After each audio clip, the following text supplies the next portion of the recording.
من استديوهات الفضائية الإريترية في العاصمة أسمرة، أحييكم وأقدم لحضراتكم نشرة الأخبار لهذا المساء، معكم فيها حنان جيلاني، وكالمعتاد نبدأها بأهم وأبرز العناوين.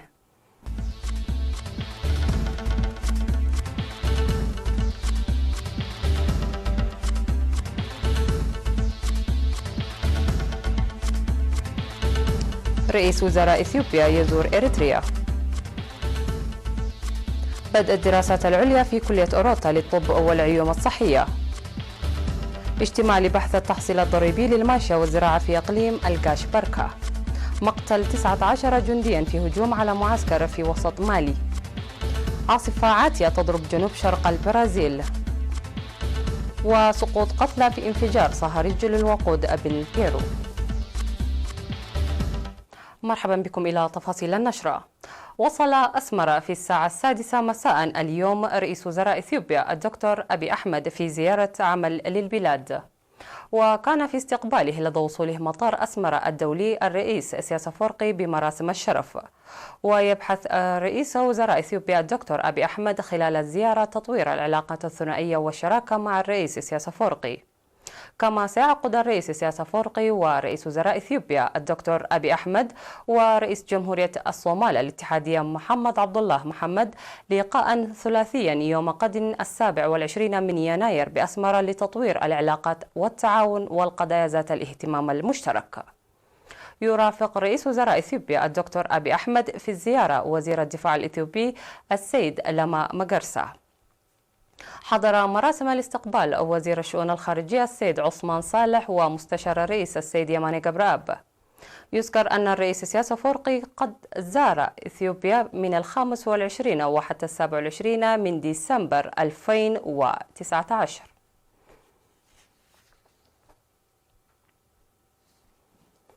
دشنت كلية أوروتا للطب والعلوم الصحية في 25 من يناير بفندق أسمرة بالاس بدء الدراسات العليا. حضر المراسم الرسمية لافتتاح الدراسات العليا وزيرة الصحة أمينة نور حسين ومستشار الرئيس السيد يماني جبراب وخبراء من بافيت فاونديشن.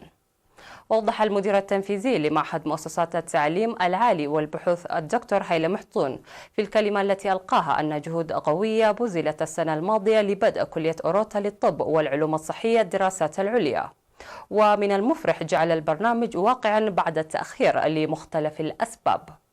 من جانبه قدم عميد كلية أوروتا للطب والعلوم الصحية الدكتور يماني سيوم توضيحا عن أنشطة الكلية، مشيرا إلى أن الدراسات العليا ستبدأ بتخصصات طب الأطفال والنساء والولادة، وقد أجريت الاستعدادات الكاملة لتحقيق ذلك بهدف تنمية القدرات البشرية وتقديم الخدمات الجيدة. وذكرت مديرة بافيت فاونديشن التي تقوم بتعاون مؤسسي في برنامج الدراسات العليا الإثيوبية البروفيسور سنايت فسها أن التعاون الذي يقومون به مع إريتريا لتعزيز مساهمتهم كان له إسهام كبير لإنجاح البرنامج. وقالت إن التعليم المقدم ليس للحصول على الشهادة وحسب، بل لتقديم الرعاية والمساعدة لإنقاذ الحياة. وسيبدأ التعليم للدراسات العليا في 3 من فبراير القادم.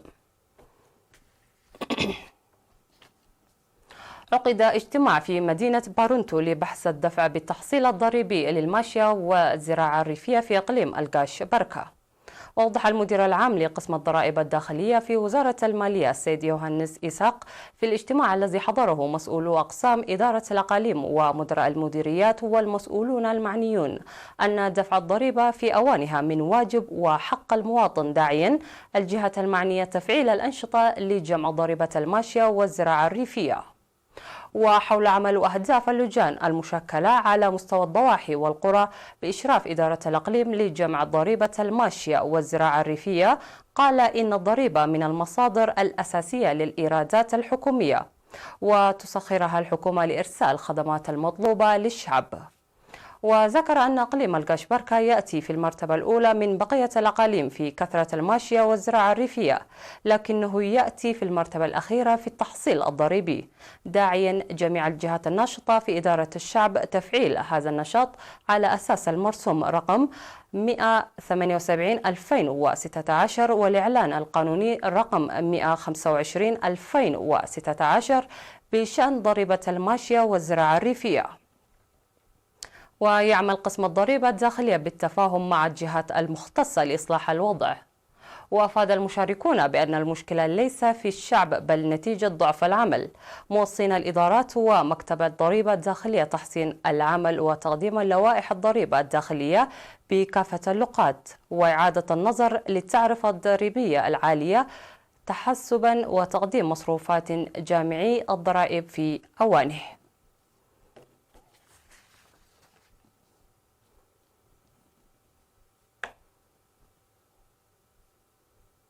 دعت وزارة الزراعة المواطنين وكافة الجهات الحكومية القيام بالمراقبة القوية لمواجهة الجراد الذي قد يظهر قادما عبر الحدود البحرية والبرية لإريتريا، وضعا في الاعتبار الأوضاع الكائنة في شرق أفريقيا.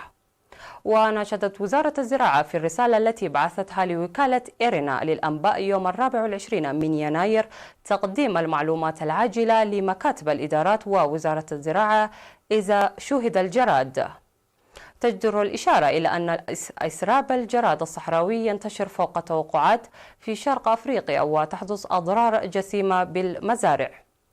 وتفيد المعلومات الآنية لمنظمة الأغذية والزراعة بأن الانتشار الحالي للجراد يعتبر الأسوأ من نوعه منذ ربع قرن في منطقة القرن الأفريقي، ويعتبر تنقل الجراد فجائي ومتغير، وبإمكان البلاد التضرر من الجراد الذي تشهده منطقة القرن الأفريقي رغم العمل الفعال المنفذ للسيطرة على الجراد الصحراوي في البلاد، وأن بعض الجراد القادمة من دول الجوار مثالا لذلك.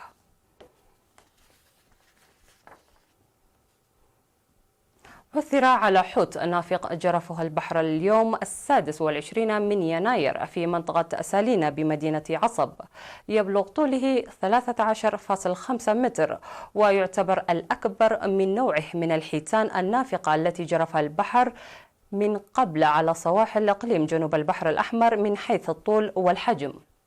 وكان حوتان قد عثر عليهما من قبل مجروفان على ساحل البحر الأحمر، الأول بطول 8 أمتار في منطقة كاروم عام 2018 والثاني بطول 6 أمتار في جزيرة فاطومة عام 2012.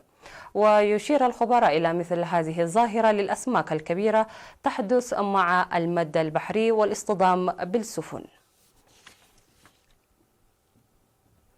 سيداتي سادتي، نشرتنا لا زالت مستمرة من الفضاء الإريترية، لكن بعد هذا الفاصل القصير رجاء ابقوا معنا.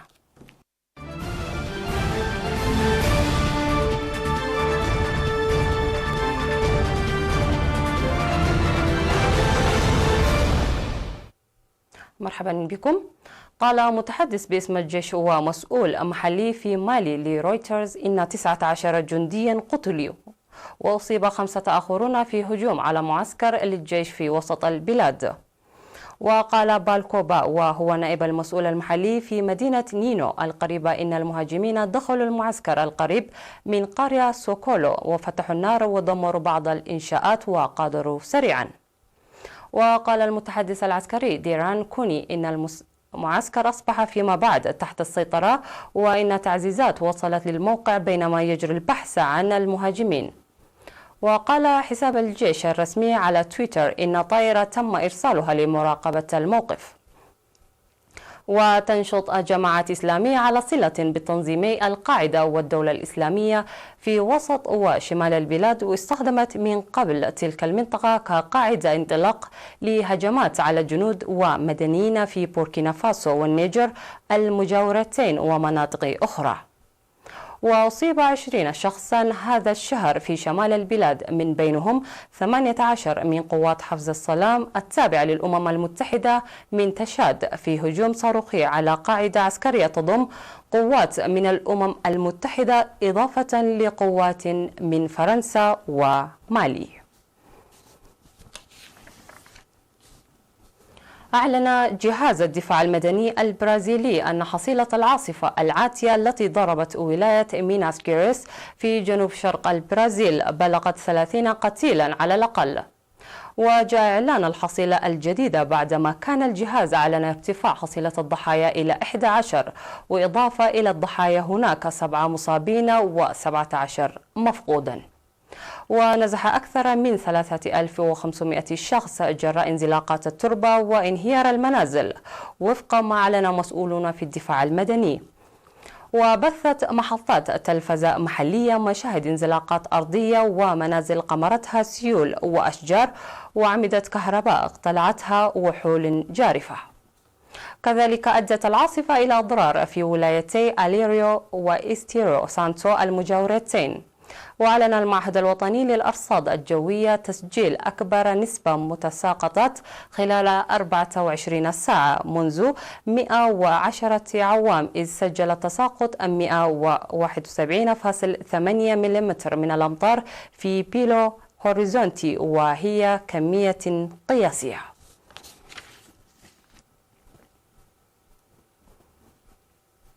ارتفع عدد قتلى انفجار صهاريج الوقود في العاصمة البيروفية إلى 13 شخصا وفقا للسلطات الصحية. واصدرت المديرة العامة بوزارة الصحة مونيكا ميسا آخر الأرقام خلال مؤتمر صحفي في ليما بعد أن كانت السلطات الصحية قد أعلنت أن عدد القتلى يبلغ 8 أشخاص. إضافة لهذا، قال دانييل غونزاليس رئيس قسم الأطفال بالمعهد الوطني لصحة الأطفال إن 7 قاصرين قد أصيبوا بحروق، 4 منهم حروقهم بالغة. وكان شاحنة صهاريج الوقود هذا وقد انقلبت وانفجر الصهاريج في منطقة فيلا السلفادور في العاصمة ليما، ودمر 20 منزلا قريبا من موقع الانفجار.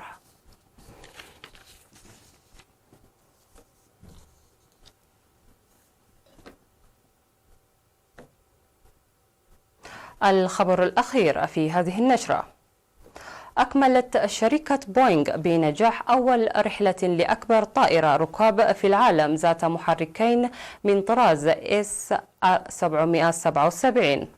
وهبطت الطائرة التي يبلغ طولها 252 قدما في بوينغ فيلد قرب وسط سياتل بعد طيرانها لأول مرة أكثر من 3 ساعات، فيما يمثل بداية عام من الاختبارات قبل دخولها الخدمة عبر القارات في 2021. وكانت الرحلة الأولى لهذا الطراز الجديد من طائرات المسافات الطويلة مقررة أساسا في صيف 2019، لكنها أرجئت بسبب مشاكل في محرك JE9X الجديد الذي تصنعه شركة جنرال إلكتريك، إضافة إلى صعوبات تتعلق بعمل الأجنحة والبرمجة المعلوماتية. وطائرة X-777 التي تتراوح ساعاتها بين 384 و 426 راكبا، مصممة لمنافسة طائرة إيرباص A350. وقد حصلت بوينغ حتى اليوم على طلبات شراء 340 طائرة من هذا الطراز. ويتميز هذا الطراز بجناحين يمكن طي طرفيهما، ما يسهم في التقليل من استهلاك الوقود ويسهل ركنها على المدرج. مشاهدينا الأفاضل، بهذا وصلنا وإياكم إلى نهاية نشرتنا الإخبارية لهذا المساء. نترككم مع باقي برامج الفضائية الإريترية في أمان الله ورعايته.